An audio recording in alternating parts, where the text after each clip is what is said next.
from the Kiss 92.5 studios in Toronto. Ladies and gentlemen, This is Roz and Mocha. it's Roz and Mocha. What's going on? Hey guys, this is Bruno Mars. This is Selena Gomez. Chainsmokers. Lady Gaga. Calvin Harris. Celestia Cara. This is Ed Sheeran. You're listening to my boys Roz and Mocha. Roz and Mocha. My boys Roz and Mocha. The Roz and Mocha Show. Between Roz and Mocha, who is your favorite? Mocha. I just Mocha. You guys are so funny, man. Congratulations, Lisa! Wow! You just won $1,000. That's amazing. Y'all just made my entire morning. Keep it up. You guys are awesome, man. This is the Roz and Mocha Show. Podcast. Kiss 92.5, this is Roz and Mocha. Who's this? Marcella, What's up, Marcella? I'm just calling in to tell you guys that Maury is absolutely hilarious and he is my favorite for sure. How old are you? I'm 11. Clearly, you don't know enough about the world yet. No, I do. Okay, what do you know about the world? Well, I know all about you guys because I listen to you guys every morning on the drive to school. Okay, so you're sitting right now on our phone line at line 2, and for the past 10 minutes, because you have been on hold for a very long time. Yes, I have been. Right, okay, so I was wondering why Maury, every 30 seconds, was pointing his finger going, line 2! Line 2! Hurry up, take line 2. Okay, do you want to talk to Damon Maury? Yes. Okay. Damon Maury, there's an 11-year-old on the phone for you. Marcella, say good morning to Damon Maury. Good morning. How are you? Good. How are you? I'm good, thanks. What can I do for you? Is it? You're supposed to just have a conversation. I thought I'm supposed to play dumb, like I don't know why she's on hold. No, Maury, you're the one that put her on hold, and we just talked about that. I know, but I thought I'm supposed to be like, why is she calling? Supposed to have a conversation. We just said that you used a phony voice when she called, so you know that this girl is a huge fan. And I know, now, but I thought I'm supposed to play the charade. No, just get on the phone and say, hey, what's your name again, sweetheart? Marcella. Marcella. Just say, hey, Marcella, listen, I hear that you're a big fan. Super nice to meet you. Thanks for listening, and it means a lot. Marcella. You're welcome. Yeah, so you don't have to say it. Now we see why you like him so much, Marcella. He's great with words. Oh, God. Yeah. Have a good day. You too. Hey, before we go, hold on a second here. There's something somebody wrote me something on stupid Twitter last night that they wanted us to do today, and I said no problem. Oh. Hold on. I have it here. You do? Okay, what did they write? This is at Kiss925. I know you guys like quick little challenges. This is, by the way, from Lisa Mason. Okay. I know you guys like quick little challenges. Could you get Damn It Maury to try and say toy boat 3 times fast? Toy boat 3 times fast. Okay, Maury, in 3, 2, 1, go. Toy boat, toy boat, toy boat. No, okay. That's it? Maury, Can I do it again? In 3, 2, 1, go. Toy boat, toy boat, toy boat. No, try. Actually, try. I'm trying. Toy boat, toy boat, toy boat, toy boat. You can't even say it once. Just slow it down. Say the words individually. So can I just do it slow first so I can make my mouth used to it? Yes. Toy boat, toy boat, toy boat. Okay. Now, 3, 2, 1, go. Toy boat, toy boat, toy boat. Okay. 2, 3, 2, 1. Okay. Because that makes a difference. Because that makes a huge difference. Okay. How about instead of saying 3, 2, 1, Roz, why don't you say 1, 2, 3? Okay. 1, 2, 3, go. Toy boat, toy boat, toy. Okay. Toy boat, toy boat, toy. Toy boat, toy boat, toy boat. Okay. Toy boat.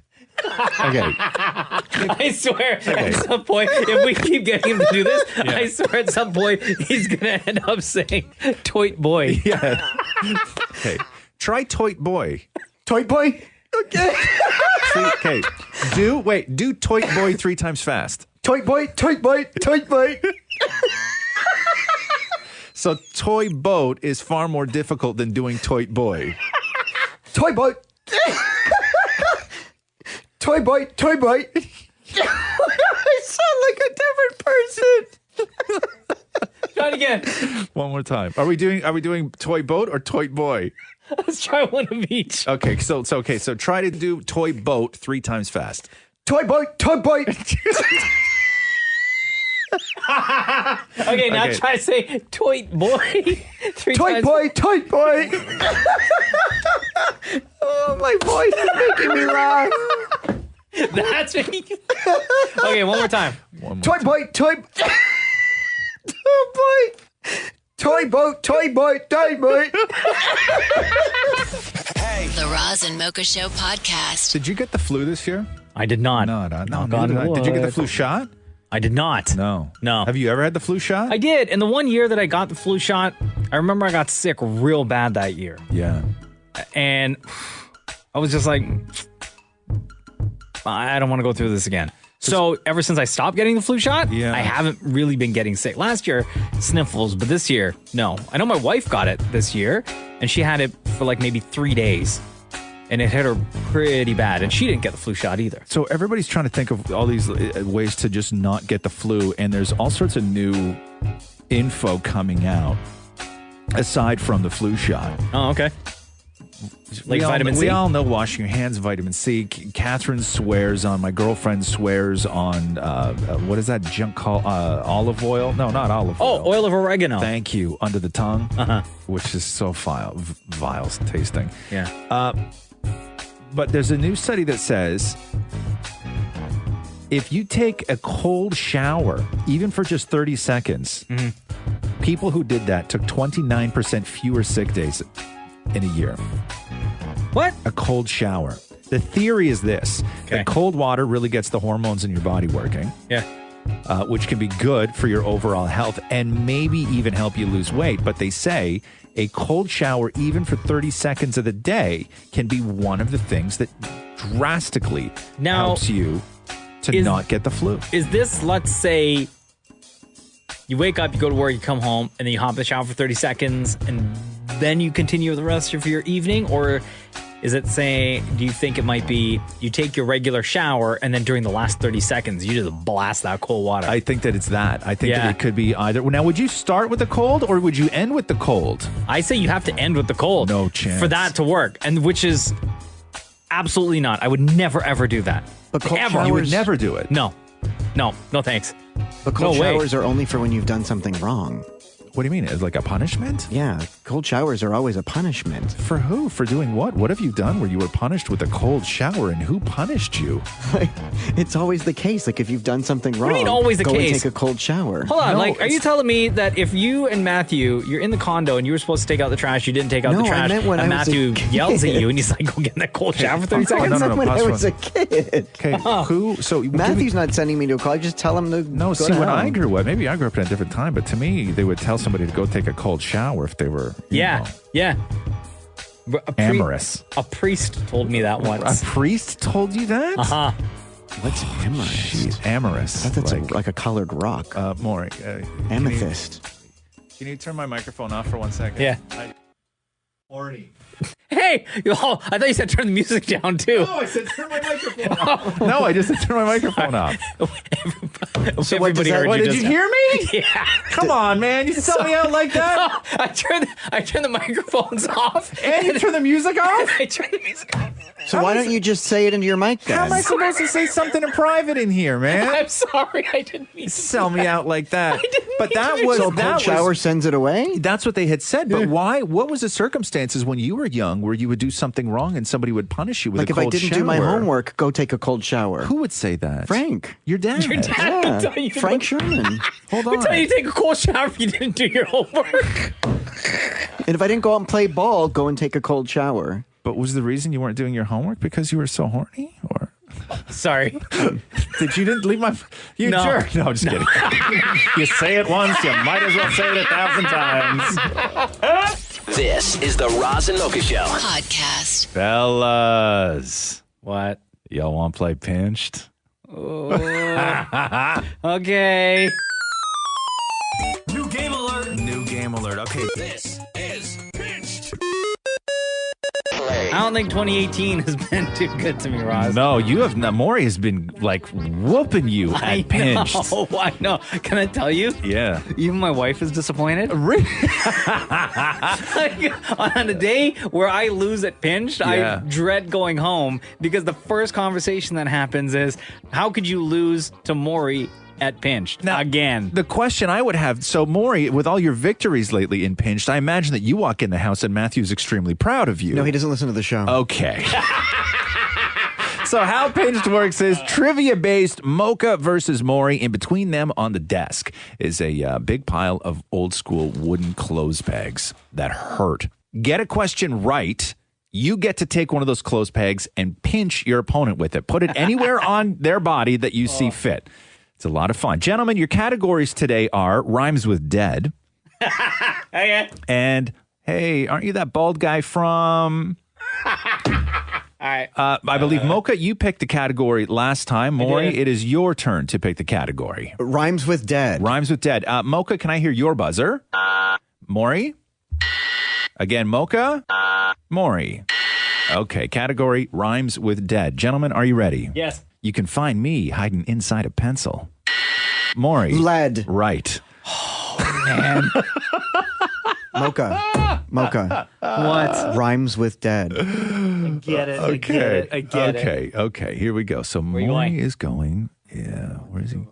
Eyes? What do you mean? going. Like eyeballs? Like in the vicinity. Okay. So Okay, where Maury's in the going right on vicinity? the eyebrow, right on the corner of the eyebrow. Ow. Oh, that's where I used to smart. have the piercing. Oh, that's that smart. freaking hurts. You should be used to that. Mocha just went up on his tiptoes and cocked one hip way out to the side. Okay, moving on to the category of rhymes with dead. Yeah. If you lick me, I'll slide through that tiny hole much easier. Maury. I don't know. Mocha, If you lick me, I'll slide through that tiny hole much easier. boy, started buzzing so quickly, his shoe fell What off. do you want, Maury? I want to say the answer. Which is? If I say it, is it my win? No. Oh, then I'm not saying it. Oh, Mocha, time is running out in 3, 2, 1. If you lick me, I'll slide through that tiny hole much easier. Maury? Is it my answer? Yeah, well, it's not going to count, but yes, go ahead. Thread. Correct. Oh. Okay. Two different minds. You had me unlicked. Okay, here we go. Moving on. Still in the category of rhymes with dead. Not a sleigh, but a... Maury. Slay. No, Mocha. Sled. Not a sleigh, but a sleigh. Okay, Maury. Mocha's going in now. Please open your mouth. Oh. You always say that, but then I get scared because you're going to tongue it. No, you can't tongue it because you have to be able to can't tongue talk. Okay. Just open your mouth. Damn it. Okay, so Maury. it's going right on the corner of the mouth. Oh, that looks like it hurts. Okay, continuing on in the category of rhymes with dead. What cool people call money. Mocha. Bread. Yes, correct. All right. Damn, Maury. Please open your mouth one more time. Oh, no. Okay, now he's going right on that top lip. Oh, that looks like it hurts, It's just Maury. like it's literally tipping it. Oh, okay. Now the category of, hey, aren't you that bald guy from? Hey, aren't you that bald guy from that doctor show that Oprah discovered? Mocha. Dr. Phil. Dr. Phil. Open your mouth. Oh, no, he's going back in the mouth. That's what she said. Oh, that's your gums, you... What? Don't listen.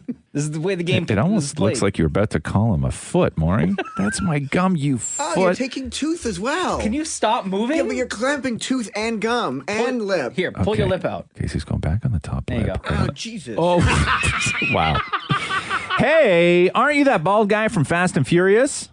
Mocha. Vin Diesel. I would have accepted The Rock. I would have accepted Tyrese or Vin Diesel. Yeah. Maury, open your mouth again. Oh, that looks like it hurts. He looks like you have a big, long mustache. You look like a walrus right now. Okay. Hey, aren't you that bald guy from Deal or No Deal?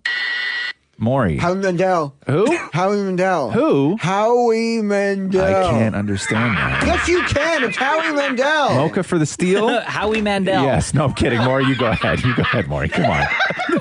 Maury just threw his shoe across the room. Okay, Maury, here we go. Mocha has 1. Maury has 4. Where you going? Oh, right on Adam's the neck. apple. Right on the My Adam's apple? Yeah. Just a little bit of that skin right there. Oh my God, Okay. the skin is so tender. Final question for Hey, aren't you that bald guy from? This hurts, guys. Hey, aren't you that bald guy from Curb Your Enthusiasm? Maury. Larry David. Right. My idol. Thank you, Oprah. Okay. So one last one I for think Mocha I did here. pretty Don't freaking freaking hurry up. Okay, right in the nose. Ah. Oh, God. Oh. Okay. Ow. Let me count them up. Ow. Let me count them up. Mocha, you have Yeah. 1, 2, 3. Maury, you have 1, 2, 3, 4. Today's winner of Pinched is Mocha. Mocha. Congratulations, Mocha. Congratulations. Finally. Golly! New year, new me. The Roz and Mocha Show podcast. If you're going to be traveling with your kids anytime soon, do it with Air Transat and take advantage of the Kids Club. It makes your family vacation that much better and that much easier. If you've ever traveled with a kid, it can be a nightmare. You haven't done a full travel with your kid yet, have you? No, soon though. You just wait. Why? You just wait. Kids get bored. And when kids get bored, They fall asleep. No, they don't. They become nightmares. Oh, they won't just like sit there and be like, okay, I'll listen to you, mom and dad, and sit here and be quiet. Yeah, whatever you say. Yeah. No, that doesn't happen on a plane. That is why Air Transat does their very best to help out the parents with the kids. So it is Kids Club, as Mocha said. What that gives you, dedicated family check-in counter, pre-boarding, priority baggage handling, and onboard surprises for the kids. All these things are designed to make sure your kid doesn't get bored sitting around wasting their time. And you can choose from a variety of family-friendly resorts where kids can stay and eat for free. On top of all that, when you become a Kids Club member, you will automatically be entered to win a trip. Maybe go on that trip without your kids. I don't know. Well, a lot of these resorts have places you can just drop your kid off, so you don't have to vacation with your kid. Oh, so the only time you get to spend with them is on the plane there and on the plane back. Hence, join Kids Club. The Air Transat Kids Club, open to all children ages 2 to 11. Registration is absolutely free. Just go to airtransat.com. All right, let's take a phone call. Roz and Mocha. Hi, how are you? Good, how are you? Excellent. My daughter's birthday today, and I just wanted to see if she could say hi to you. Sure. Hello? Hi, what's your name? Noelle? Happy birthday. Thank you. How old are you today? 11. What? What's the best thing about being 11 so far? I guess just being older. Yeah. What was the best thing about being 10? That it was probably... That was an even number. Oh, okay. Yeah. True. It's What was the exactly. worst thing about being 10? That wasn't like 13 or 14 because I wanted to like watch like movies that were not old enough. I wasn't old enough yet. Like PG-13 and stuff like that? Yeah, When did your mom say that you're allowed to get your own phone? I don't have one yet. No, but at what age? Have you guys had that conversation yet? Yes, many times. What did she? Well, so you want one now, obviously, Yeah, because you have friends at school that have phones, right? yeah. At 10. Can you believe that, Mocha? No. 10. No, I can't. So what did your mom say? What age are you able to get your own phone? I'm not allowed to get one yet No, because there's no point of needing one. Right. That's you have smart parents. and how do you feel about that? It kind of sucks because there's a girl in my school and she's in grade 2 and she has a phone. Yeah. Grade 2? Yes. Yeah, Isn't that crazy? But does that seem nuts to you though? yeah. Yeah. What's that, like 6 years old? 6, 7 years old? Yeah. Do you have a computer at home? I'm gonna get one. Okay, but there is a computer in the house, right? Yes, there's like 3 computers. Okay, so here's what you need to do. You need to go, and you know how to use Google and all that stuff? Mm-hmm. And your mom can help you out with this, okay? You're going to start Googling things like dopamine and what it means to get a rush out of something like social media and how that is potentially addictive and dangerous for a kid as any drug or alcohol is. Yes. I already know. No. This is your project. Mocha and I are going to need a written essay from you by the end of your 11th year, okay? So before you turn 12, you need to submit to us a factual argument against giving cell phones and social media to young kids. Okay, you need to take the argument of you need to fight against it, and then maybe at some point your mom will consider giving it one now that you know what the consequences are. Okay. Hey, Noelle. Yeah? I bet this is not the way you thought the conversation was going to be, huh? Hey Noelle, put your mom back on the phone. Put your mom back on the phone. Hi. Hi, what's your name? Andrea. Andrea. You're welcome, by the way. We're a huge fan. Okay. Thank you so much. Thanks, Andrea. Happy birthday, Noelle. Thank you.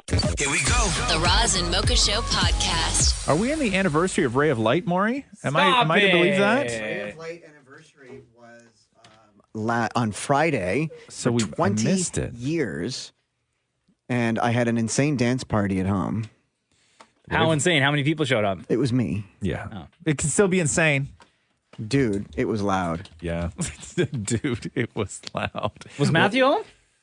No, Matthew was at work. What were you what were you song? dancing to? What was the track? Oh my God, I could literally listen. That is like the best album of all time, and here's why. Let me tell you why. Go I'm gonna for tell it, you man. why. Go for it. You could put it on track one, listen through to the entire thing, and I would know every lyric. I know every single song, whether it's Mer Girl, Power of Goodbye, everything. I know. It's You know every lyric. Yeah, you start a song, I'll sing along. I think the intro for the song is super long, is it not? So yeah. Oh boy, this is right? so 90s. Dude, it's so lit though. The song is so lit. I like this music, man. I like this vibe. I wish. Do you remember the video? Sky at night, she's falling, trying to remember where it all began. It's like Maury's in another dimension. Yeah, to just stop everybody for a else, second, right? Maury. Yeah. You got like no words right whatsoever from the beginning of that song. You couldn't even match tempo at all. I mean, who's wrong in this situation? You are. Here, let's start again.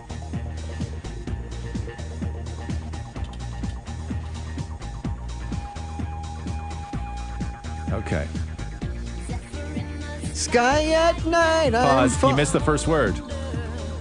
Yeah, well, I mean, No, everyone does. no. You said no. You said just- you know every single word, Okay, start it including the first. Start it again. Okay, start it again. Here we go. Okay, shh. In the No, sky. still No. missed the first word. Start it again.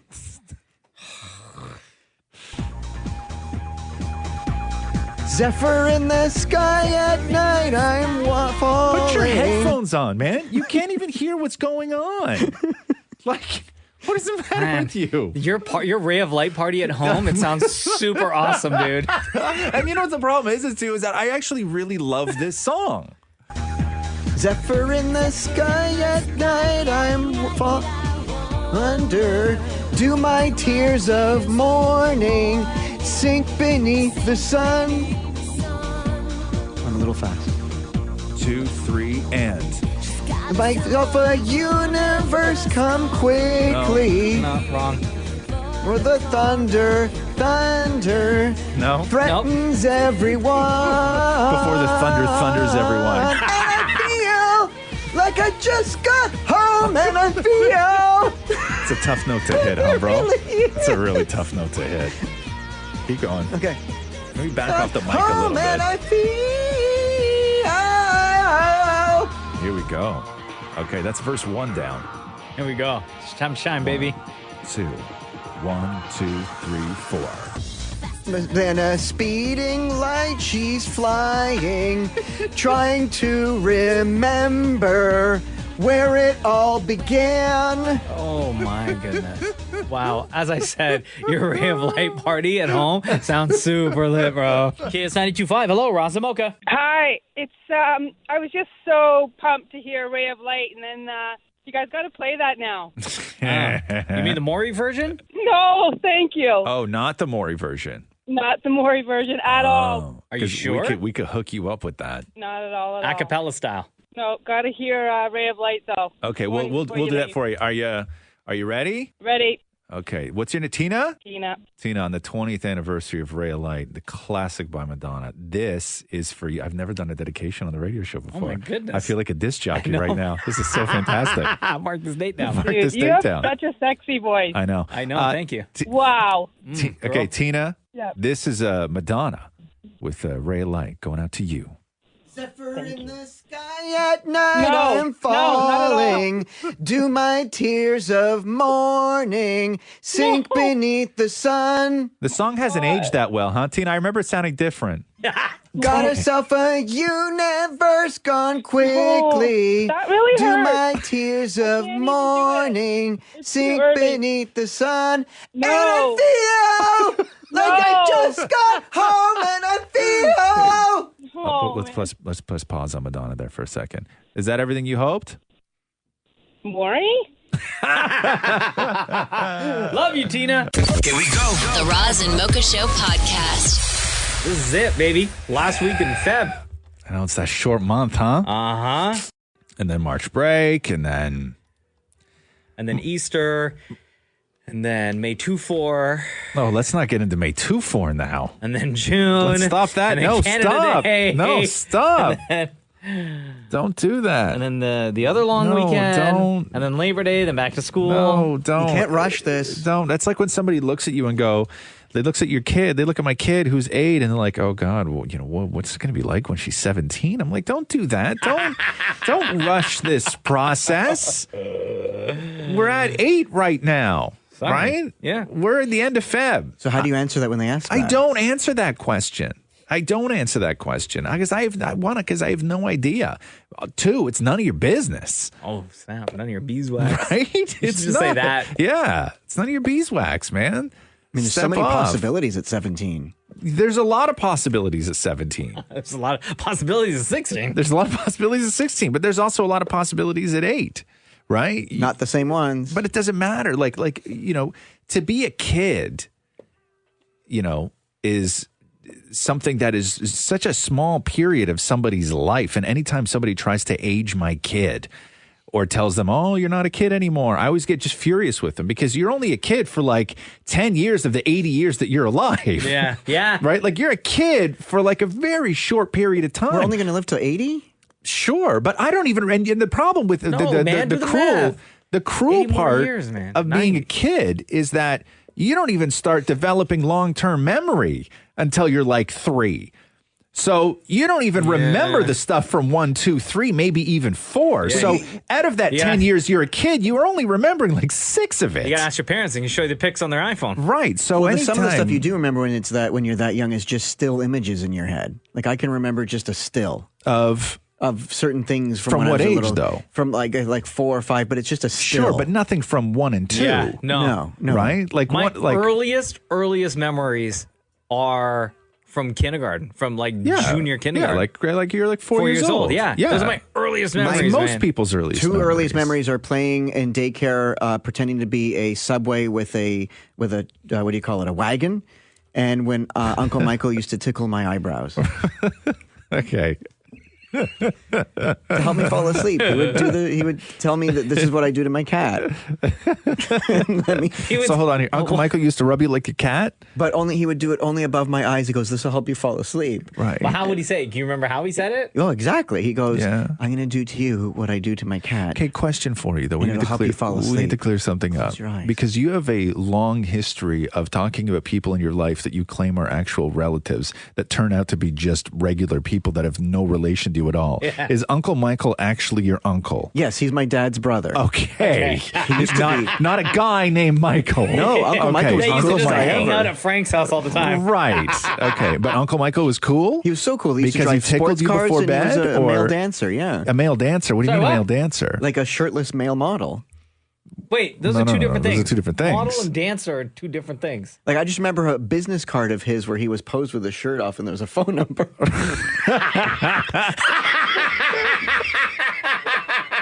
So, but anywhere on that card, did it say anything about being a male model or about being a dancer? See, too early of a memory. What about a tickler? Oh, the eyebrow tickle? Same number or different number? The Roz and Mocha Show podcast. Hello, this is Roz Mocha. Hello, Hi, who's this? it's Dominic. How are you? Good, man. Every morning, I'm just driving my daughter to school here, and she thinks that you guys live up in the cloud. You guys play music, in the cloud. So she thinks Right, Olivia? that's where we live? Yeah, she thinks you guys are not real. You guys are just up in the clouds, Well, I don't know how we can prove that we're real to her. What kind of proof is she looking for? I don't know. You want to say hi? She's being shy now. That's fine. So now she doesn't have to. How old is she? 5. 5. Okay. Well, we are real. We're not living up in the cloud. What's her name? Olivia. Hi, Olivia. Can you say hi? Say hi. Say hi. It's Roz Mocha. No. That's okay. Okay, Olivia, at least wave. Okay, she's waving. Oh, yeah. okay, good. So we know there's a kid there because clearly she waved. And I'll say this because Mocha and I have been in this situation before where some jabroni calls up and then they start saying, hey, my kid in the car really loves you guys and everything else. And then Mocha and I are like, hey, little man, what's going on? Oh, that's cool. And we start talking all kid-like, and then we find out there's no actual kid in the car and they were just trolling us. Yeah, right? It's quite embarrassing, sir. Okay? So we have to have proof that there's an actual kid in the car. I can assure you my daughter is in the car. Okay, because she waved. Right. Yeah, because she waved. So I don't know how to prove to you that we can then prove to you that we don't live in a cloud, although living in a cloud would be quite fantastic. I would imagine it would be, yeah. Like, does she not think that we're real people or that we're just not on Earth? I think a bit of both. Olivia, are you going to talk? Come on, dude. We get what's going on. There's no kid there. Okay, we're gonna have this conversation with you anyway. Listen here, Dominic. All right, Dominic. We know that you're the one that actually thinks that Mocha and I live in a cloud and aren't real people. You need that. Okay, proof. But yeah, you need that proof. But for the sake of your embarrassment, we'll keep talking to your daughter, Quote, Olivia. unquote, Olivia. Yes. No, she's here. Well, she said, "Can we actually meet them?" And I said, "Well, I'm sure we can meet. I've never met them, but you can if you ever see them, yes." Of course. Dominic doesn't want to meet us at all. We get it, bro. We get it. We are 100% real, Olivia, and we do not live in the clouds. All right. Can you say bye to them at least? Oh, it's good. Come on, say bye. Uh-huh. Uh-huh. Yeah. There she is. Okay, say it again. They can't hear you. No, louder. Don't worry, Dominic. We believe you. We believe you. We get you, bro. We get you. Thank you guys so much for calling in today. Have a great day. All right, you too. Later. Thanks. Bye-bye. The Roz and Mocha Show. Podcast. Hello, hello. Hello. Hi, it's Roz and Mocha. Good, thank you. How are you? Good, good.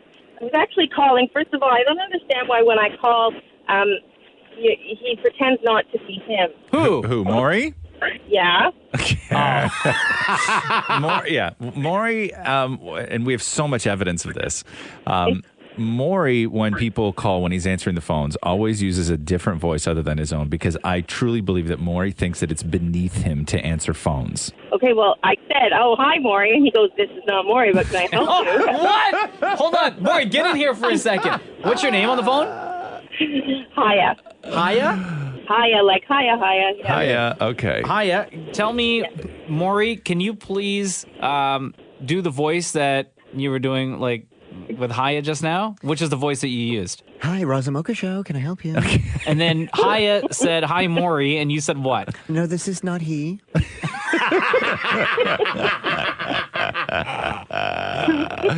That is amazing. Here's what's going to happen is we're going to let you go, and now is as good a time as any. We have so many examples because we've been talking about this for years, and we have so many actual examples now of Maury answering the phones in his various voices, just so people don't think it's him because he finds it embarrassing that he has to answer phones. I don't know why, but he does. So we'll let you go, and we're going to get to that, okay? Okay, thanks, guys. Okay, Thanks for listening, Hiya. Thanks, love you guys. Bye. Love you too. Bye. So when we do contests, oftentimes Maury will come in and use the phone that sits beside me. And there's just microphones everywhere. And so Mocha will record Maury answering phones. What example do you want to lead with here? Because again, this is Maury who pretends to not be Maury when he answers phones. Just know that it's Maury. Good morning, Kiss 925. You're caller 1. Try again, please. Good morning, Kiss 925. You're caller 2. Try again, please. Good morning, Kiss 925. You're caller 3. Try again, please. Good morning, Kiss 925. You're caller 4. Try again, please. Come on, that is clearly you put bro. an English twist on that one. You got to have different varieties. So to you, does that sound normal? I mean, it could be a kid. You know, it could be anybody, right? Were you just about to say it could be a kid or it could be a king? It could be a king. A king. Hey, good morning, Kiss. You're caller 3. Try again, please. Hey, good morning, Kiss. You're caller 4. Try again, please. Hey, good morning, Kiss. You're caller 5. Try again, please. What are you trying to do with this voice, by the way? It's my radio voice. Hey, good morning, Kiss. You're caller 6. Try again, please. Hey, good morning, Kiss. You're caller 7. Try again, please. Hey, good morning, Kiss. Your caller 8. Try again, please. Hey, good morning, Kiss. Your caller 9. Try again, please. Hey, good morning, Kiss. Your caller 10. Try again, please. Hey, good morning, Kiss. Your caller 11. Try again, please. Is this when you hey, want good us morning, to Kiss. sound Your caller official? 12. Try again, please. Very What's up, authoritative. Kiss? Your caller 13. Try again, please. Hold on, I have another example. Can I play this real quick? Yeah. Hi, the Roz Mocha Show. Your caller 17. Try again, please. Hi, good morning. The Roz Mocha Show. Your caller 18. Try again, please. Hi, good morning. The Roz Mocha Show. Your caller 19. Try again, please. So what's that one? Sexy secretary? Is that what I see you get it. It's like we have a huge staff here of folks answering the phones. And they're all weird. Wait, you mean there's nothing weird about this? Hey, good morning, Kiss. Your caller 3. Try again, please. The Roz and Mocha Show podcast. The feeling of getting into a freshly made bed is pretty spectacular. Oh, man. Okay, I don't know how I'm going to rank that. I can't say it's the greatest thing ever because it's not the greatest thing ever. No, I can tell on you. who made the bed because my husband puts the sheets too tight. Right. When he tucks them in, Does he tuck the top sheet in? he tucks everything in and he goes, don't you like a tight bed? Oh, it's like sleeping in a pocket of jeans at that point. Yeah, too tight. Too tight. I'll tell you what's a fantastic feeling Yeah. is putting on a brand new set of like cotton socks. I just love that feeling. Oh, really? Yeah, it's very comfortable. How often do you make your bed? Oh, every day.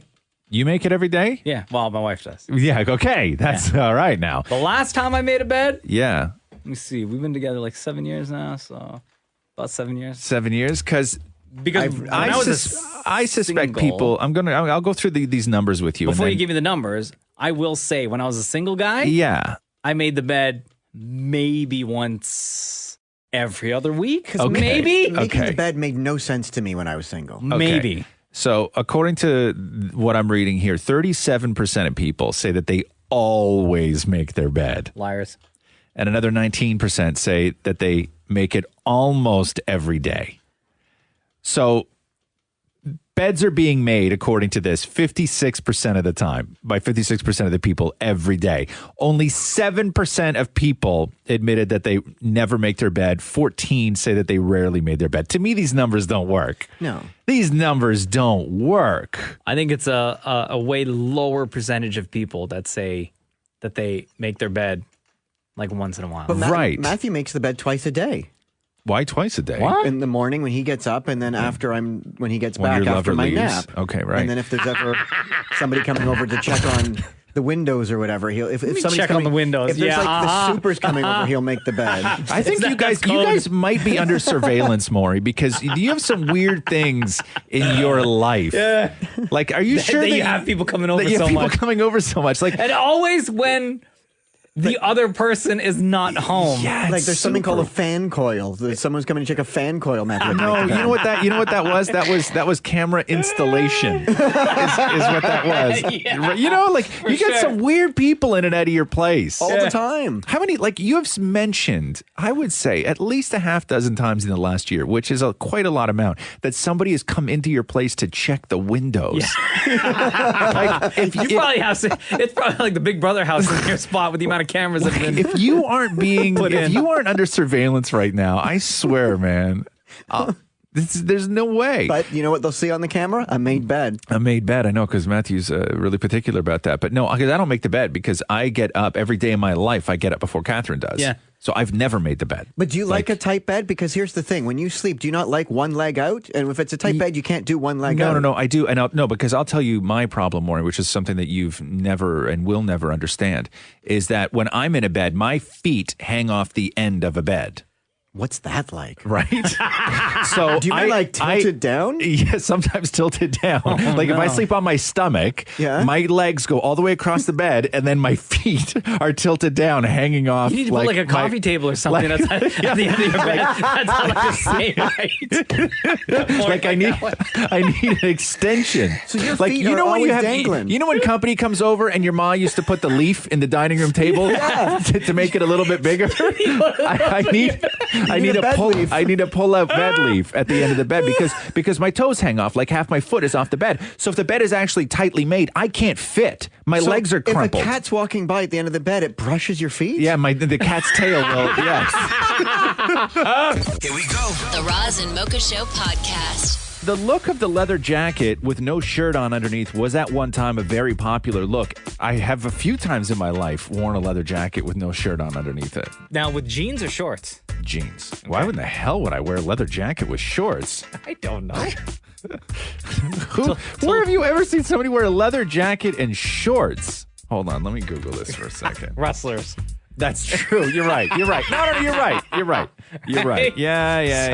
You could look cool and be cool at the same time. Leather jacket and shorts. Let me see if this was ever a thing.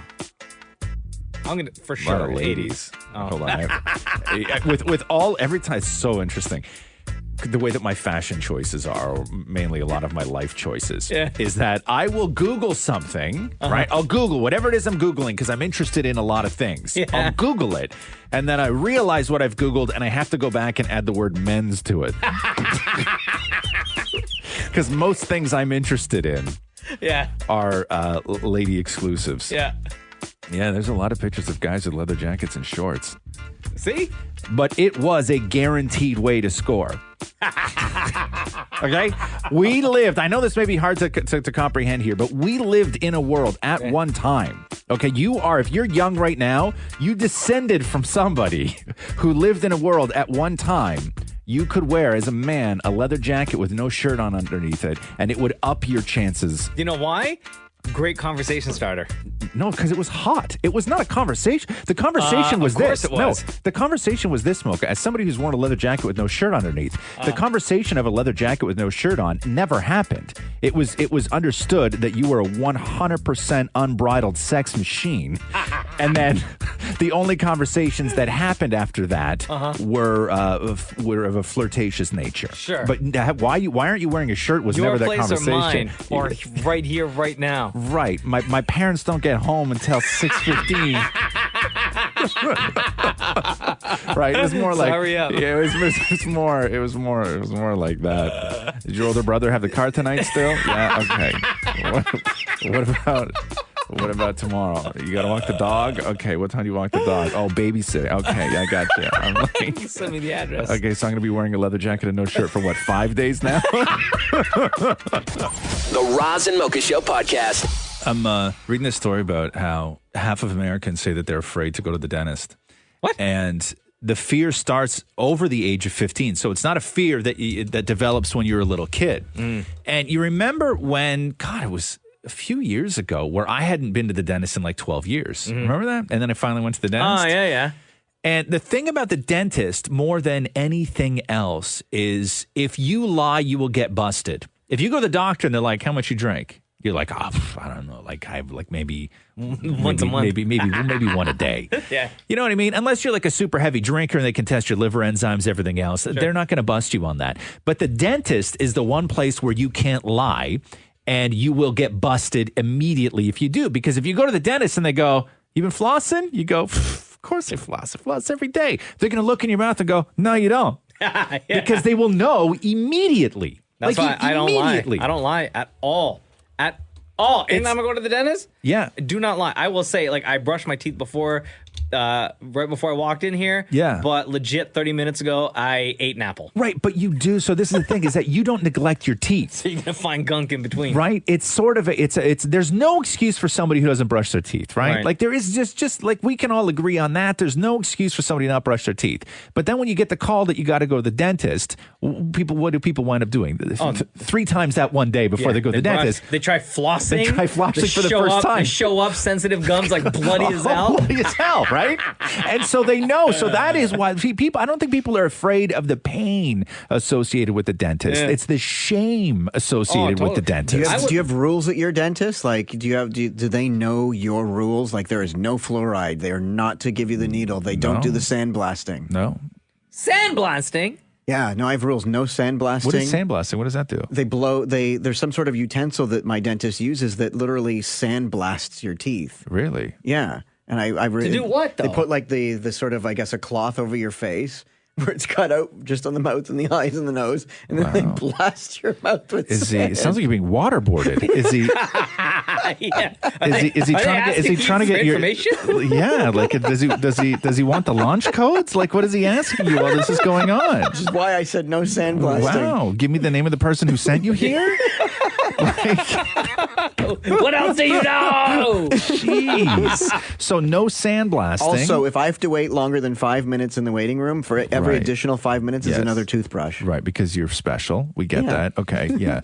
And what else is on your no no fluoride? list? Why not? I can't stand the taste. Okay. I can't, and if I have to do fluoride, I'll set the time for how long we're doing the fluoride floor. God, you're a nightmare of a patient, man. I would. They once had to. They had to give me. Really. What a nightmare of a person. You're right. You have rules for legit every single thing. Yeah. Everything. The last time they had to put a filling in, they had to give me a needle, but I was so scared of the needle, they had to call Matthew and put him on speakerphone just to talk me through it. Wow. Here's what I would say is I would take half the made up bogus rules that you have for your dentist and at least rework a few of them and apply them to whoever cuts your hair.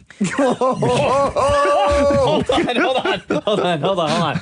Guys, just stop. Can we just pause for a sec? Hold on. This is 911. Do you have an emergency? Damn it, Maury got burned real bad once again. All right, help is on the way. Well, at least I got a haircut. Oh, 911, bring. I was kidding, man. Your hair looks lovely, Maury. Your hair looks lovely. The Roz and Mocha Show podcast. Big anniversary today. Ooh, for you? It's a sad anniversary today. Oh. Yep. What? Someone died? I would say even more. Worse than death? Yeah, I would say worse than death, Maury. For a lot of people. 32 years ago today is the day that Wham announced they were breaking up. Oh, no! Which to some people was worse than death. But it gave us solo George Michael. It did. I will give you that. Whatever happened to the other guy? Yeah, whatever happened. Andrew Wigley. Is that was his name? Andrew Wrigley. Andrew was with an R, Wrigley. Please tell me you're mistaken and it actually was Wiggly. Like Wiggles? It wasn't. It's Wrigley. It's Wrigley? Yeah. Damn it. He left music. I mean, the last time people heard from him was when George Michael passed away, but before that, nobody ever heard from the guy. Really, though? Yeah. Like, he didn't go off and just, like, sort of do his own thing? No, but George Michael was the brains behind Wham. Well, then what was Andrew Wigley? Do you remember this one, Careless Whisper? Really? Out of all the Wham songs, this is what you went with, huh? Interesting. Why wouldn't you go with Don't Wake Me Up Before You Go Go? Because it's obvious. Yeah, interesting that you went with this one. Yeah, I don't hate this. No singing, please, Maury. We're going to enjoy this. What's the guy's name? Andrew Wigley? Andrew Wiggle? He's the blue one, right? Is it Andrew Wiggle? Is he the blue wiggle or the yellow wiggle? No, M is the yellow wiggle. I just wrote Andrew Wigley, for God's sakes. What's his name? Wrigley? So stupid. God, this song, though, huh? God, he looks so different now. He's bald. Something in your eyes, silver screen. Can I just sing this part, please? I'm never gonna dance again. To bring to you things that I got with you. Listen, hey, dude. But if we're gonna pay tribute to Wham, like, know the words. Okay, try I'm again. paying tribute in my own way. No. There is no such thing as that. Guilty feet have got no rhythm. No, it's easy to pretend, although you're not a fool. You and Maury. Okay, pause for 1 second. You and Maury duetting as George Michael and Andrew Wiggles is like. I'm George Michael, by the way. Called it. Yeah. Fine, I'll be Wiggles. Okay, hold on. Do you have the lyrics in front of you, Mocha? I don't know. I can get them. Yeah, get the lyrics. Okay. And what? And I'll just go off the fact that I know the words. And you're just going to go off Maury the fact that you know. Okay. That you know the words, and you guys are going to duet "Careless Whisper." I'm never gonna dance again. Guilty feet have got no rhythm. Though it's easy to pretend, I know you're not a fool. I should have known better than to take your friends and waste the chance that I've been given. The way I was your fool. Did you say I should have known better than to take your friends?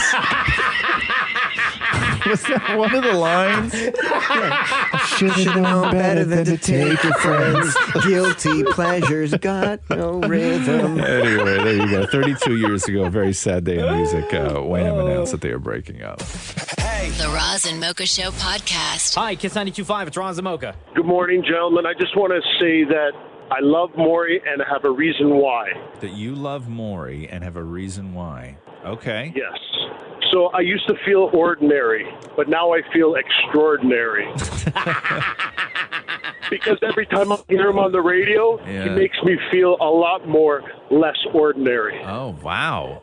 I don't know. How would you take... Come here, Maury. How are you taking this right now? As a compliment? Are you taking this as a compliment? How do you see this? At the moment, this I'm just statement? trying to process it. Okay. Like you're trying to understand if he just insulted you or not. Right. So I don't want to answer until I fully understand this myself. Right. You don't want to say thank you. Right. What if a thank you is not warranted? Right. Or what if it's embarrassing to say thank you after something like this? So once I understand something, then I can... Okay. What are you not understanding about this? So he said... Yes. If I may...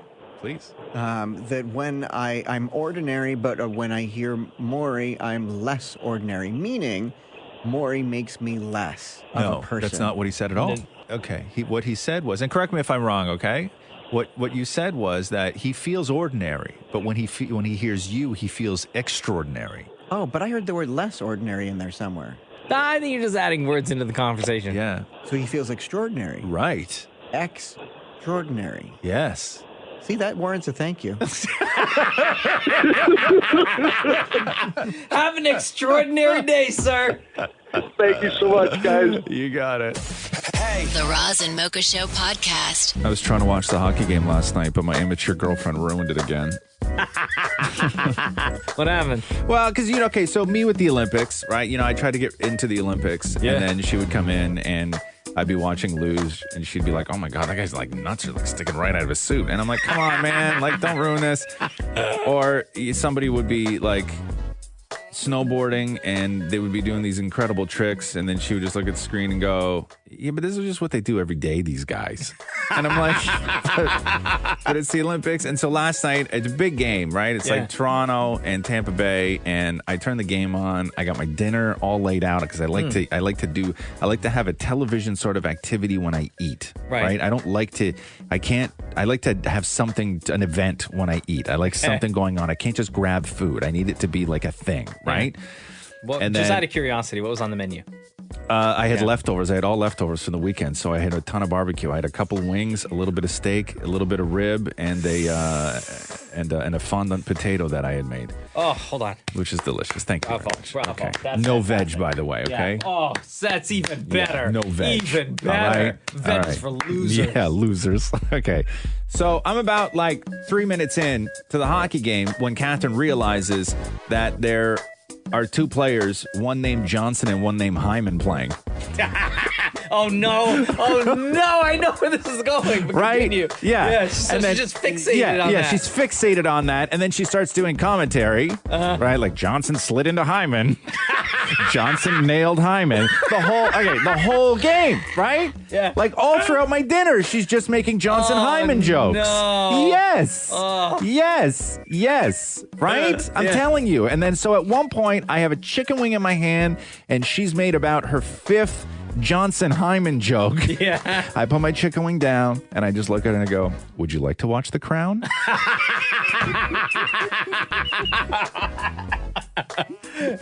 So we watched The Crown. Because I couldn't take it. I couldn't take it anymore. I couldn't take it. She's the most immature person I've ever met in my life. Oh, no. Yeah. So my big night turned into me eating sad, cold chicken wings while watching The Crown. But still, no veg. Still no veg. Here we go.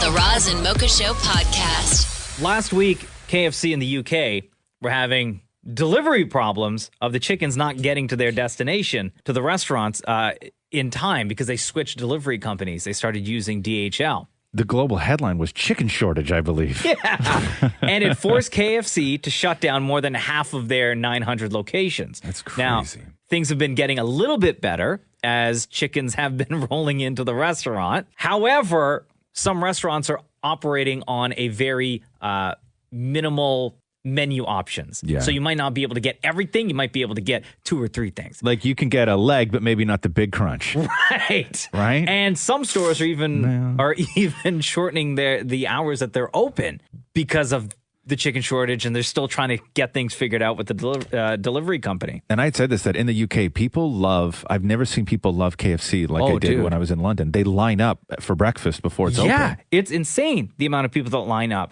And then yesterday, KFC in the UK had to deal with another PR nightmare. No. When somebody found 200 pounds of packaged KFC chicken in plastic bins on the side of the road. No. They had the, quote, used by date on the side of the containers of February 22nd, which was last week. Right. So the chicken was no good anyway. Right. But the company, whoever the driver was for that company, decided just to dump the chicken on the side of the road. But even still, with all of that, now that some of the stores in the UK are opening up again, the lineups for KFC are ridiculous. They're crazy. They are so crazy for KFC there. Hello, it's Roz Mocha. Hey. Hey, how are you? Good, thanks. I know you guys were talking about people that line up for KFC. Back home in Trinidad, people actually line up like early in the morning to bring KFC back here.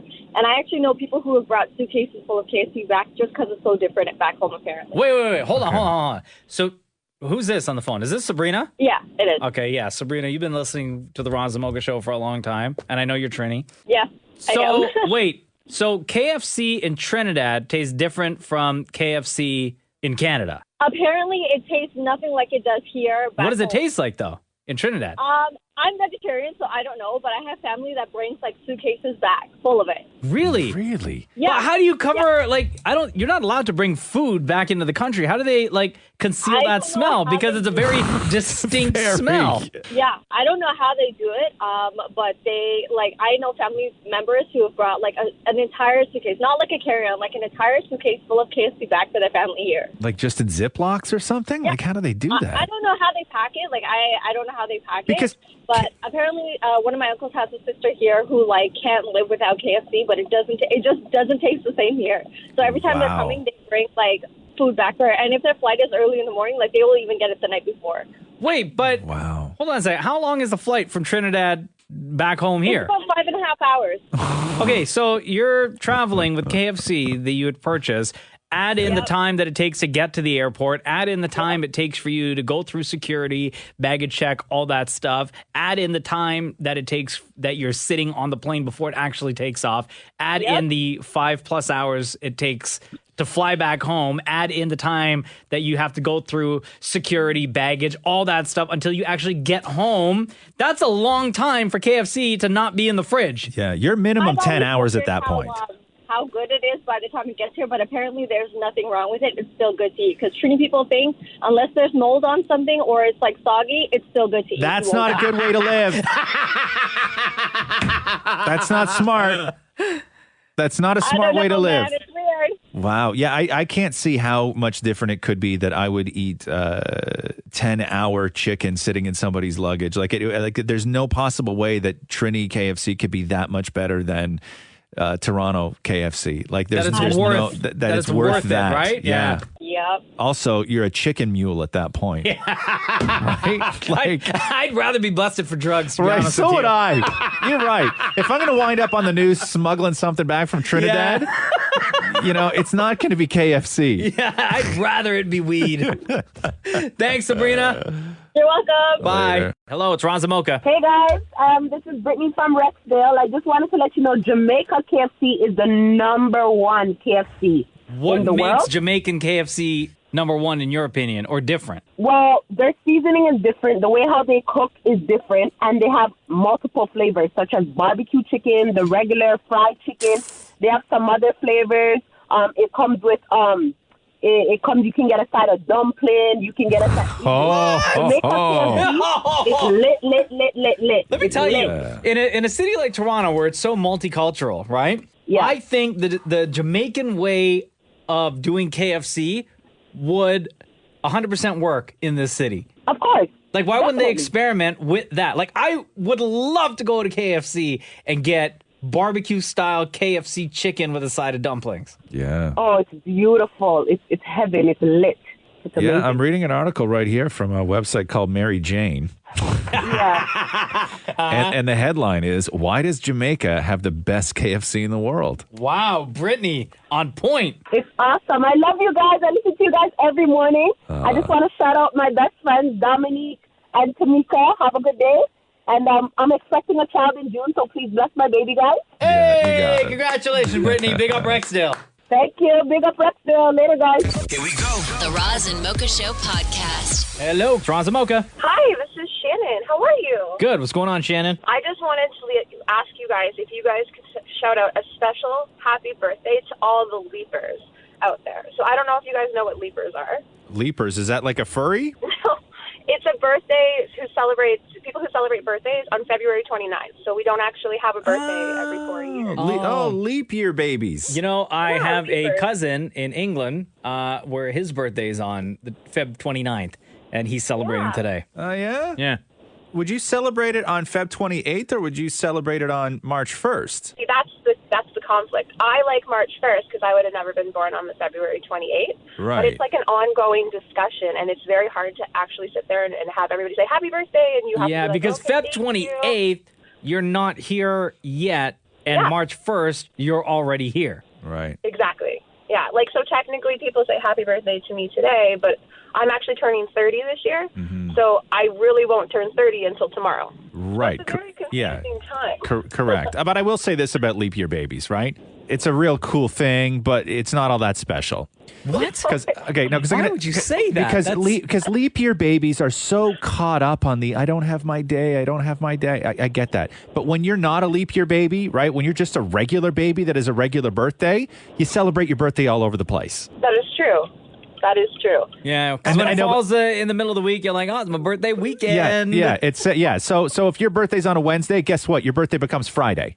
Okay, welcome to it's the real world. Everybody does this, but for some reason, leap year babies feel that they're so special that this is only their problem. It's not. It's not just your problem. No, I know. Hey, Shannon, I'm sorry you're not special. I'm not sorry. So, how old are you turning? 30? Yeah. Wow. 37.5. How does that feel to be 30? I'm not registering it yet, I guess. No. What have you done with your life? I've actually done pretty well. Yeah. So I don't feel terrible, but you're losing your 20s, right? So it's like that threshold. Have you done all the things that you need to do to set yourself up for 30, do you feel? Yeah, I'm almost there, I think. Yeah? What's left to do? Just to purchase my first home. Yeah? Oh. Nice. Well, happy birthday, Shannon. Thank you so much. And thank you for listening to the Roz and Mocha Show. Always listen. The Roz and Mocha Show podcast. Leafs got Plekanec over the weekend. From Montreal. A lot of people very upset that they were doing business with Montreal. Just on principle alone. Sure. How And dare also, you? And also because the guy wears a turtleneck when he plays, and a lot of people aren't cool with that. No, he doesn't. Yeah. Really? Yeah, he wears the Still? turtleneck under his uniform. Isn't that like 80s style? Yeah, it's weird. I know, it's super weird. Won't you get Turtlenecks hot? in general are weird. Don't you get hot, though? What's that more? Where on earth? Because I used to wear turtlenecks, and I Right. would do anything to wear it again. I don't would even know where to buy a Would you turtleneck. wear a turtleneck just under a shirt or just because I remember when I was a kid, I still would see pictures of me wearing like just a turtleneck. And turtlenecks were tight back in the day, right? They were tight and they were thin. Yeah. Like so tight. Right? They were so tight and so the fabric was so thin, but your mom always made you wear a turtleneck. I would wear a turtleneck with an opened knitted sweater. Oh, Sorry, wow. what? So you would look like, which one was it, Bert or Ernie? Wait, what? I would wear the turtleneck, yeah. but then I would have kind of like a buttoned up. Like a cardigan. Cardigan, but Yeah, an open. open knitted sweater. Cardigan. Right. For God's sake, like we haven't moved past cardigan. We understand it. Yes. They never changed the name once of a cardigan. Okay, so you were having a hard time finding a turtleneck? Is that what you're saying? No one sells these things anymore. What about like full turtleneck, not the one where it just goes to like your a shoulders. dickie? Yeah. I imagine a turtleneck you would have to go to maybe a place like Mark's Work Warehouse or something like that, where it's guys for sure Mark's would sell it. that are working outside. Yeah, you'd probably be able to get I a used to turtleneck. love turtlenecks. Really? It elongated my neck. Yeah, I had a picture of me. I still remember this, and I don't even know whatever happened to it. I had a picture of me when I was a little kid wearing a turtleneck that was tucked into my underpants. Stop it. Yeah. Because when you're a little kid, right, you used to tuck your shirt into your undies. Yeah. You may not remember, but you did. I don't know. Well, you didn't. I guess your parents tucked your stuff No, in? because when you would go pee, like when you're an adult, when you're a grown man, normally when you go pee, your pants don't go down to your ankles, right? Yeah. But when you're a kid and you go pee, your pants go down to your ankles, and then everything comes up and everything just gets tucked in, right? I don't know if I ever nobody's tucked in messing the around with the turtleneck. layering. Oh, so it just happens to be tucked with the pull. Yes, everything that is on gets pulled up, and the undies go above everything else. So I think I wore. I'm like 99% sure I wore turtlenecks when I was a kid, but not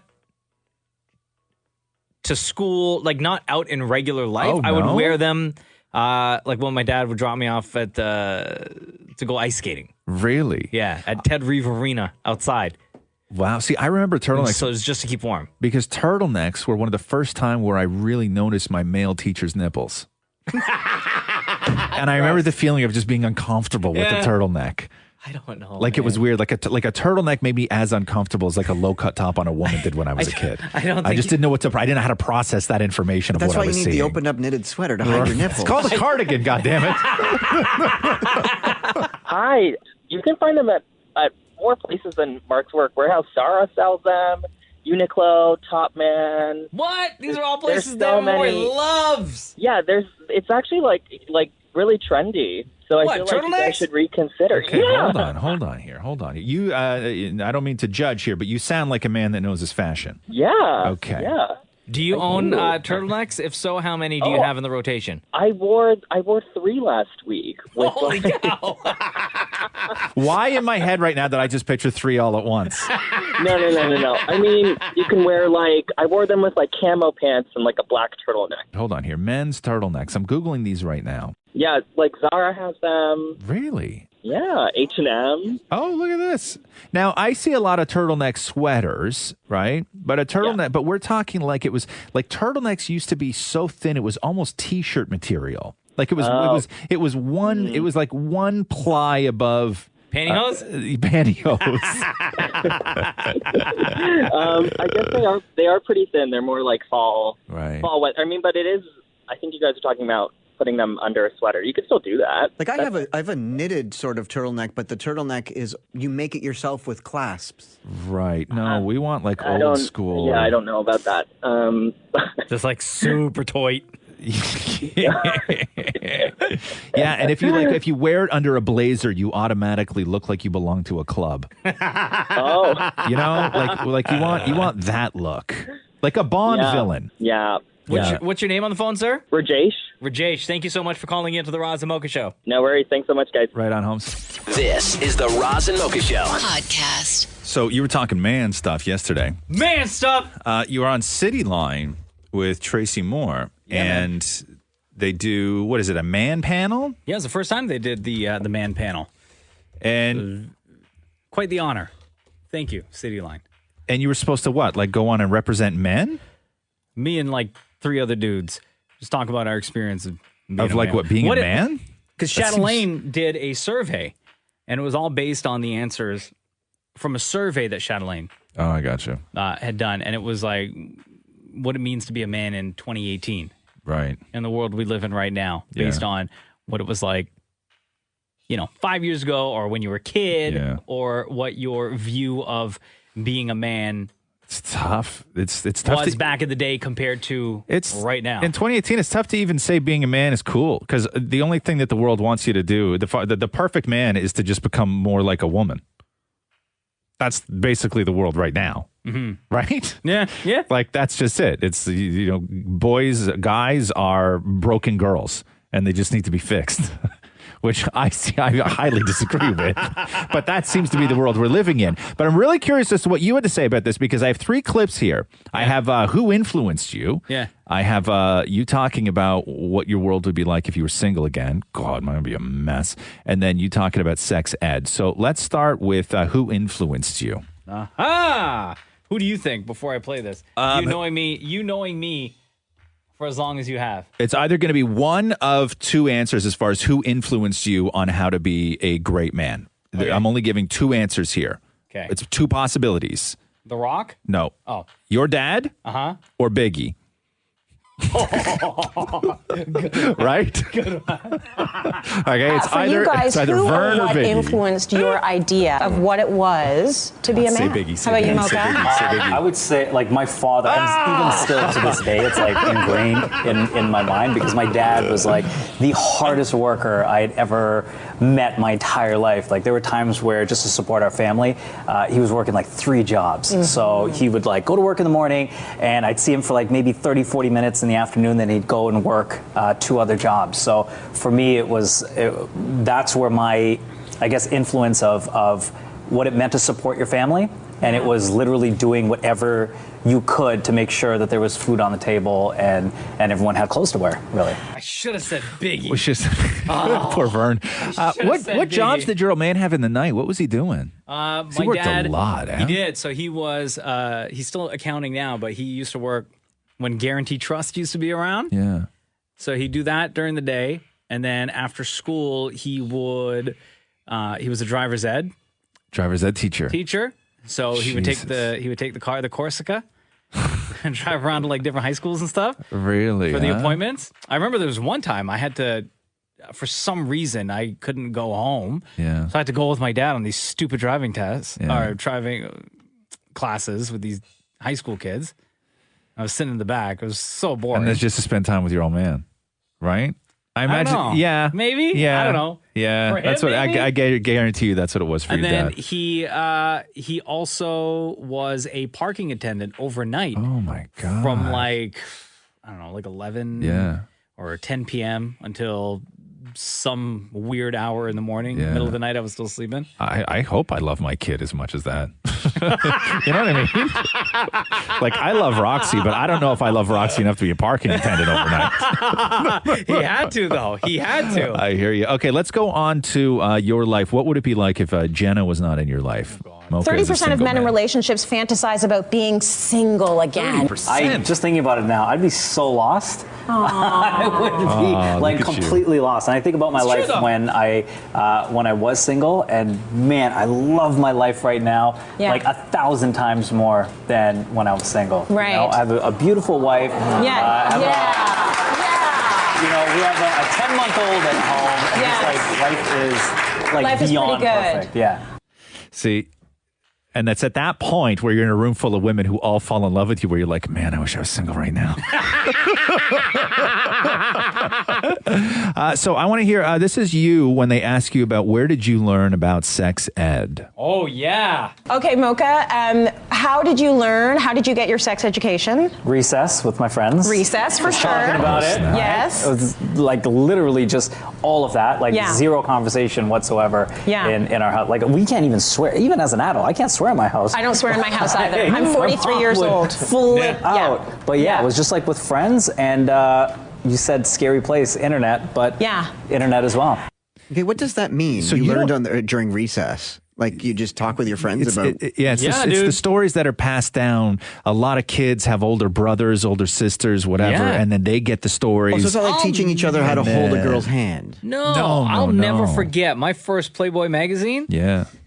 One kid had the magazine, took it from his older brother. Yes. And it went around, the word got around class, okay, we're all meeting at the baseball diamond near Crescent Town, which Yeah. is near Danforth and Pharmacy area. Yeah. We're all going to meet there. So tell your parents we're all going to go play baseball.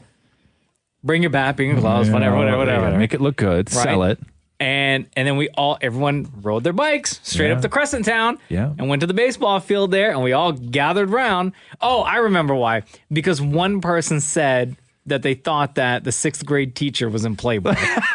That's why. That's the other reason why. And that's the first time I'd ever seen Playboy magazine. And you guys need evidence. So Yeah. it was really less perverted, more investigative, right? Sure, yeah. Right. Because we want to see if the 6th grade teacher was really in that magazine. Right. But also, what else was in that magazine? But you weren't perverts. You were detectives at that point. Yeah. Yes. The perviness Okay. came afterwards. Correct. The Roz and Mocha Show podcast. So it is fairy tale day today. It is. This day, they say, is all about exploring myths and stories, both old and new. And for the last few years now for Fairy Tale Day, Maury has penned his own fairy tale. Some have been incredible hits. Some have been colossal misses. And I asked Maury today, I'm like, hey, what's this? Just give me the setup. Like, I don't need to know what it's about, but just give me the sort of summary of what you'll be doing for Fairy Tale Day, the story you wrote. And Maury's answer was this. It's the origin of something we all do today. Which what? I don't know if you could be more vague, but Maury, if you would, are you ready? I don't know. Do you have fairy tale music that you want to play? I don't know how you want to get into this here. Oh, there we go. Is that okay for you, Maury? Sounds great. Okay, Maury, the floor is yours, please, as we celebrate Fairy Tale Day. Once upon a time. Wait, does your story have a title? Yeah, do you want that? Yeah. Okay. A land where lies are okay. I'm glad I asked. Okay. Once upon a time, back when the only things to do were milk cows, churn butter, and talk to one another. But times, they were a-changin'. Not everything we said to our village folk was the truth. But this, not truth-telling, was a new fad. In a small town called Ste. Marie among the Hurons was a short fella named Samuel, who wasn't very good not telling the truth and was always caught fibbing. While all the other villagers were mastering the art of not telling the truth, but what is he to do? How can he learn to better himself at this new art? The art. One cold night, he made himself a fire, a cup of hot cocoa, and decided to practice in front of the mirror. He said to himself, if I can make myself believe it, then it must be true. I didn't take your cow's milk. This is the milk from my own cow, he said in the mirror. Frustrated under his breath, he said, if only I was better at this. If only I could not tell the truth believably. The room became cold. The smoke from the freshly lit fire turned into a small yet large poof of smoke that floated towards him. Poof. Suddenly, this little poof of smoke was resting itself onto Samuel's shoulder and suddenly turned into a little magical man. Hi there, I'm Lionel. It looks as though you called me for help to lie better. How is a little smoke man going to help me lie better? Samuel asked. Why don't you just listen to what I have to say and try it? It's not like you have many options. After a brief lesson together, where Lionel told him to be more confident when telling a lie and always look the person you're lying to in the eye. Samuel felt confident to head back out into the rest of the world and give it a try. But first, Lionel nibbled on Samuel's ear and said, anytime you're about to tell a lie, remember the feeling of this little nibble, and it will help you recall what I taught you. Before he even got to Lucius's pub, where he immediately was stopped by Mrs. Quackenbush about the theft of her cow and cow's milk again. Of course, Samuel stole the milk, but not his chance to make it right. Miss Quackenbush, there's no way I stole your cow's milk. I only drank almond milk or soy. Naturally, the case was closed, and Samuel felt confident to lie another day.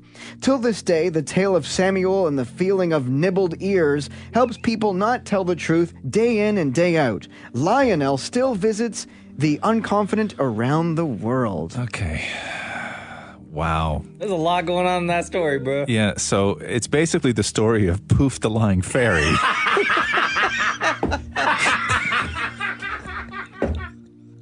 Right? Yes. Yeah, okay. Is there like a moral to the story? So what's the moral of the story? Oh, it's a lesson on how to lie. Oh, great lesson. Great lesson. Yes. Yes. Oh, fantastic lesson for kids. Poof the Lying Fairy. Here we go. The Roz and Mocha Show podcast. Mel B was on a show called The Real. I've never seen the show before. All I know is it's very loud. Yeah. It's a very loud Was show. it like the UK version of The Voice? No, it's not UK. No, it's like The View. Yeah, it's like that's what I meant. Yeah, it's like a. What's it called? The Real? It's called The Real. Like real as in that is real, or as in girl, this is real. What we talk about is real. Wait, How do I not know this show? I think it's I don't a know. UK thing. I don't know who runs it. No, they're all American on the show. Oh, it's an American show. It's an American show. I don't know who runs this. Anybody ever heard of the show The Real? Anyway, so this is Mel B, where they start getting into, is there going to be a Spice Girl reunion officially from the mouth of Mel B? I mean, it's been 7 years. Oh, so you guys haven't seen each other for 7 years Well, we've altogether. seen each other separately, but not all five together. God. So it was really, really nice. So it was just like a get-together, you know? Well, no, we had Spice Girls manager there too, Simon Fuller. So that means that there's going to be a possible tour? Something? Well, we signed back with Simon Fuller, so it's possible. Yes, it's possible. Okay, but the big story is the follow-up question that they ask, which is Mel B admitted that she did get an invite to the royal wedding with Harry and Meghan. Oh. So she is going. Then they ask her, and we'll play this for you, if the Spice Girls are going to be playing the reception. And although listening to it, it's very difficult. So I'll describe what happens. Although she doesn't say yes or no, what Mel B does when she's asked that question is immediately puts her face into her hands and puts her head down and then throws her papers up in the air as some sort of admission, although she doesn't say the words yes. So listen to this. Well, I do have a serious question, though, and maybe you can answer, maybe not. Will the Spice Girls be performing at the reception? Oh, this is where I'm just Yes, like... they are performing! Yes! You didn't say yes! But we hear you! I need to go. I'm going to be fired. All right. So, Now, I think it's worth mentioning the wedding is going to be televised, so we'll all get to see that. No, the reception won't be televised. So we won't get to see this. No, the wedding is televised. The reception, I don't think, will be televised. Oh, we're so not going to get to see the family speeches on TV. Yeah. That's private. That's what I want to see. What do you want to see Prince Charles give? No, I want to see the clanging of the cup. The clanging of the cup when they kiss. You want to see show that? Like what? Megan's like drunk American uncle who's always there's always one guy at a wedding who winds up on the dance floor with his tie tied around his head, like he's Rambo. Look at me! Right? There's always that guy, right? We're not going to get to see that. Oh, the that's what DJ everyone playing wants. hot, drunk Uncle Ken is like, look at me, I'm doing the calypso. Yeah, no. Oh man. Yeah. The Roz and Mocha Show podcast. The story goes that there may be possibly somebody working on a Fresh Prince of Bel-Air reboot. Oh, but there's a twist. What would be the most 2018 twist on a Fresh Prince of Bel-Air reboot? The most? What is the most 2018 thing that there would be on a Fresh Prince of Bel-Air reboot? If the kid was a black gay teenager. No, I would say that would be the most 2016. Yeah? Yeah. Okay. What would be the most 2018 according to TMZ? Oh, a single parent. No. Trying to is that Oh, no, that's more 80s. What they're working on, what the rumor is that it will be the Fresh Princess of Bel-Air. Oh, stop it. Get out of here. Yeah. Let me guess, straight to Netflix. No, I don't know. Rumors of a female-centric reboot started popping up, reports TMZ, when the company that owns the Fresh Prince filed new trademark applications for the Fresh Princess of Bel-Air. Yeah, on television and other media platforms, in addition to using the moniker on an array of merchandising such as bags, clothes, footwear, backpacks, and everything else. So when somebody starts putting in all of these trademark applications, it's a sense of sort of future business dealings where they're sort of locking up their brand before an announcement is made. Right. I don't know. Is Will Smith going to be involved? He has to be, right? Is he going to be the new Uncle Phil? Uncle Will? There's no word yet on whether Will Smith will be involved at all. It better not be like Will Smith, like his kid, like Willow. Well, that's or something what that. everybody are saying is that. Oh, really? Well, not necessarily Willow, but people are saying that the princess in the show may wind up being Will's character's daughter from the show. Like she would have grown up. Oh. Like maybe Will, the character, moved them back to Philly or wherever. Yeah. And then she then has to go and live with somebody's Her auntie and uncle in Bel Air? Right. But we already know. But did Will, the character, have brothers or sisters?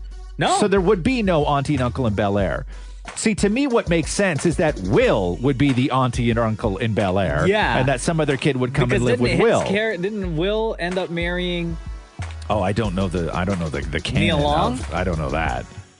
So maybe like her sibling's kid would go and live with them? Yeah. But are they living in the same house maybe? I can't see how you can get enough money together to pay Will Smith to do a sitcom reboot of The Fresh Prince of Bel Air. I can't see how you could afford that.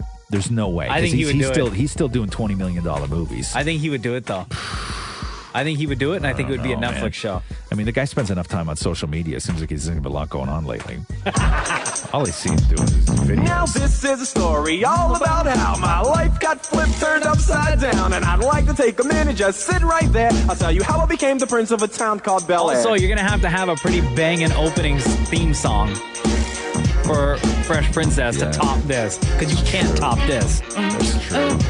In West Philadelphia, born and raised, on the playground is where I spent most of my days. Chilling out, maxing, relaxing, all cool and all, shooting some b-ball outside of the school. When a couple of guys that were up to no good started making trouble in my neighborhood. I got in one little fight and my mom got scared and said, "You're moving with your auntie and uncle in Bel Air." I whistled for a cat. I know, you love this. Oh, dude, it's one of my favorite theme songs ever. Okay, would you watch A Fresh Princess of Bel Air if Will Smith was in it?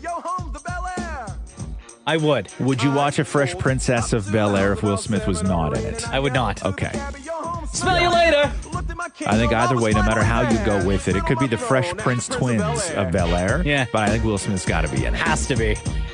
What do you guys think about Carlton's kid going to live with Will, or Will's kid going to live with Carlton? Oh, that's right. Maybe it was Carlton is the uncle. Right? To go have his kid, who's become maybe the troublemaker now, because Carlton was always the good guy, and now she has to go live with Will, and Will has to sort it out. No, I would say that it would be Will's kid, because the way you have to do a show without paying Will Smith $40 million, right? That's so true. Will Smith might show up, let's say, in episode 1, and then maybe in episode 8. But that would be like season 1. But the hard thing, I'll tell you what, the difficult thing about making it Will Smith's kid, like let's say Willow Smith, sure, right, is cast in this, and she's legitimately supposed to be the daughter of Will in the show, Will the character.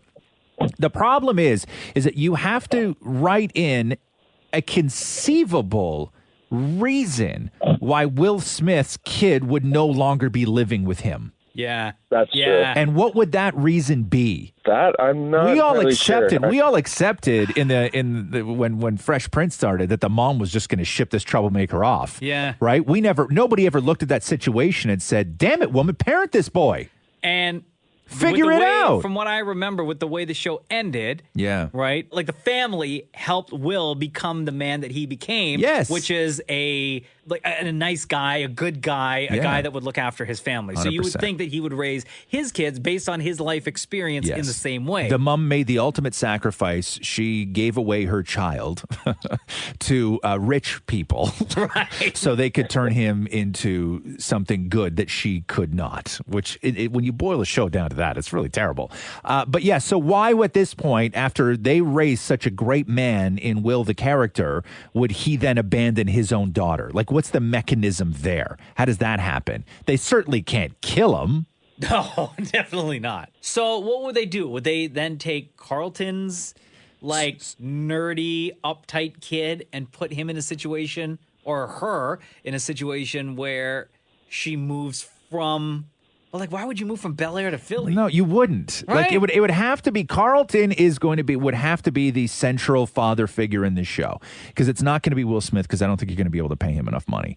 So it would have to be Carlton as the central father figure of this show, and therefore what makes sense is that it would be Will's daughter that then goes to live with Carlton. But how you get from that point, I don't know, because in 2018, the idea of giving up your child to go and live with somebody else, because I don't know what the reason reasons would be, but presumably Will still lives in Bel Air. Like, how bad could it be? That he had to leave Bel Air and go back to Philly. Right? Like, Right? I don't get it.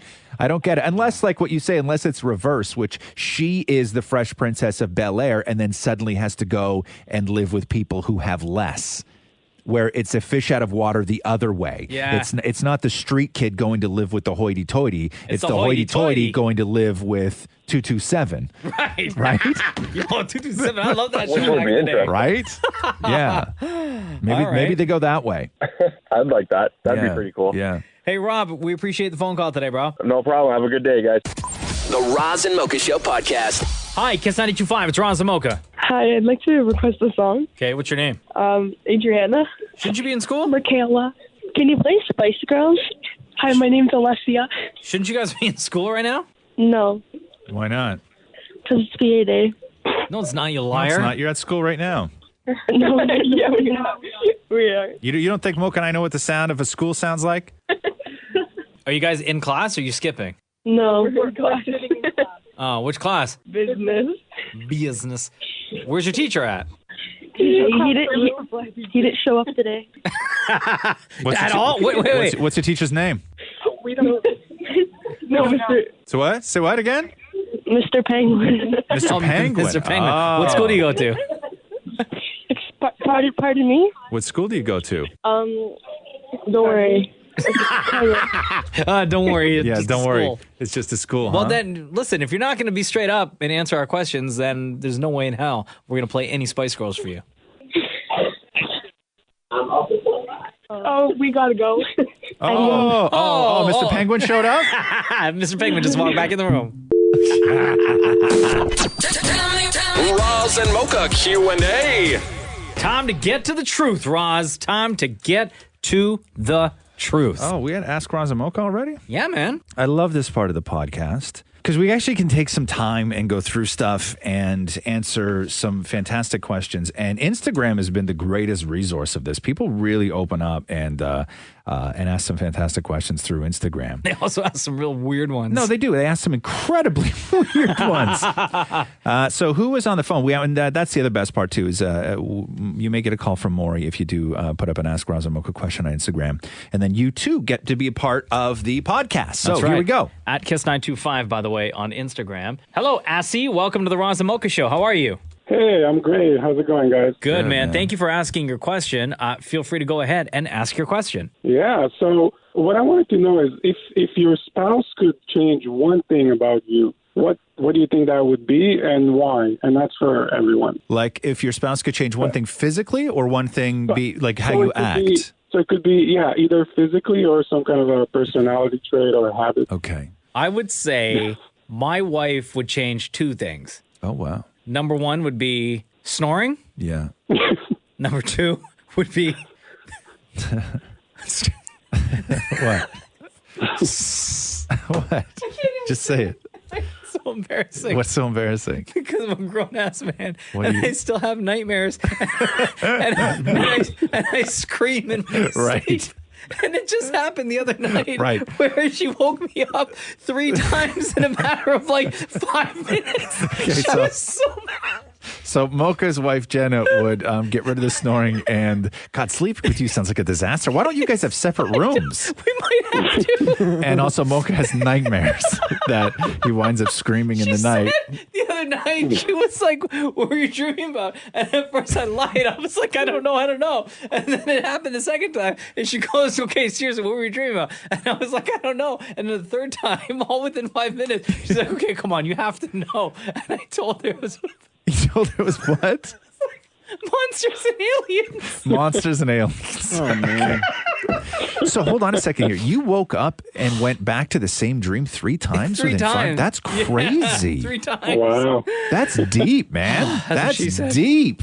Okay, what damn would it, it be? Maury. Oh God! I mean, where do I begin? It would have to be money stuff. It would have to Do be. you, okay, but let me rephrase this. Do you think, Maury, that your husband Matthew, if he got to change one thing about you, would he do something behavioral or would he do something physical? It wouldn't be physical. It would be better with money.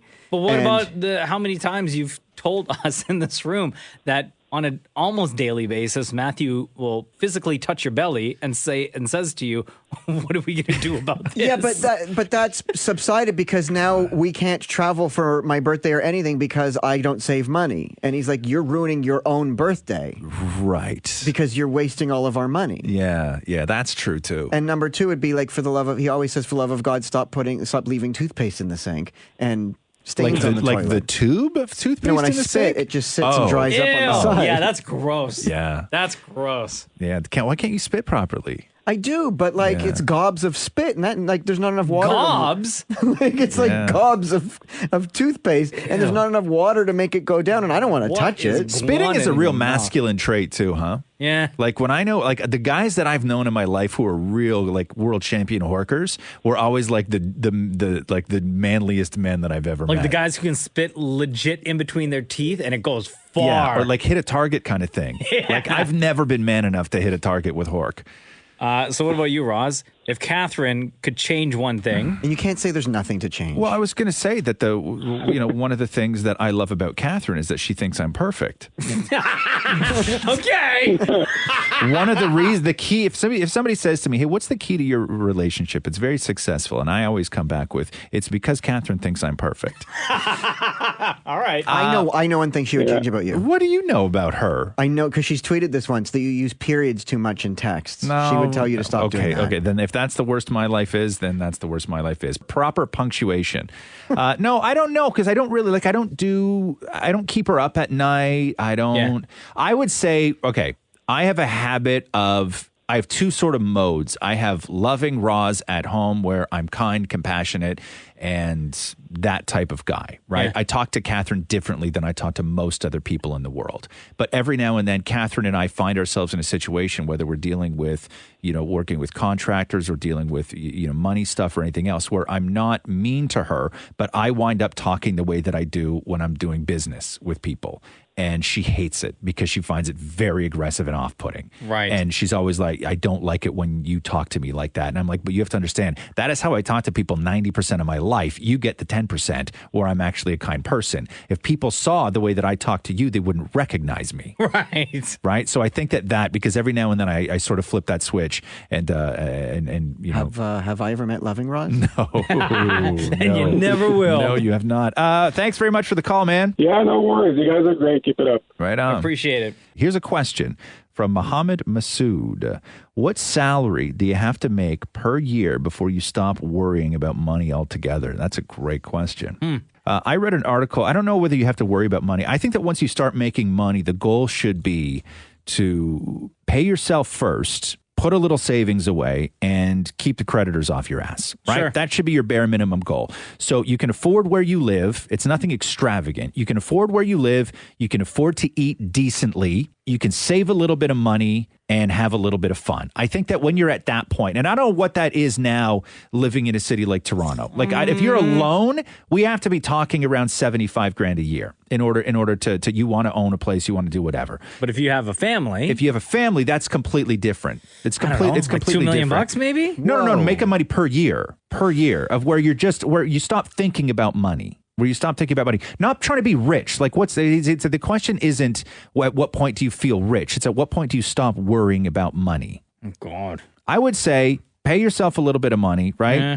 Put a little bit of money away when you don't have to worry about where the rent is coming from and you don't have creditors on your ass. I say when you can afford lunch one day and dinner the next, you're good. Okay.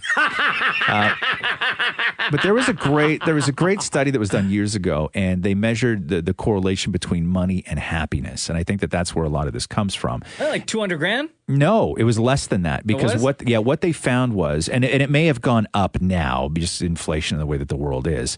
But what they had found was that the sweet spot was $90,000. And what they realized was that the level of happiness between people who made 90 grand a year and people who made 90 million a year was no different. There was no difference in the level of happiness. Yeah. So your happiness level sort of capped out at $90,000 a year, and then you continued in the same sort of headspace and wavelength and level of happiness, regardless of what you made after that. You go in the lottery. Quickly answer your question, though. Yeah. They did a study on City News one night where they said it was between 65,000 and 75,000 where you're comfortable, where you don't have to worry about the rent and groceries and stuff like that. That's the most comfortable Canadian salary. Right, but not happy, though. No, but comfortable. Being which answers able, Lisa's yeah. So question. I would even say 75. If you're alone living in the city, 75 grand. Lisa Mason, her question to the Roz and Mocha Show. What food would you never eat? Oh, jeez. What food would you never eat? Oh. I would have to say anything that had bugs in it. Right. No, but regular food. Like I could easily say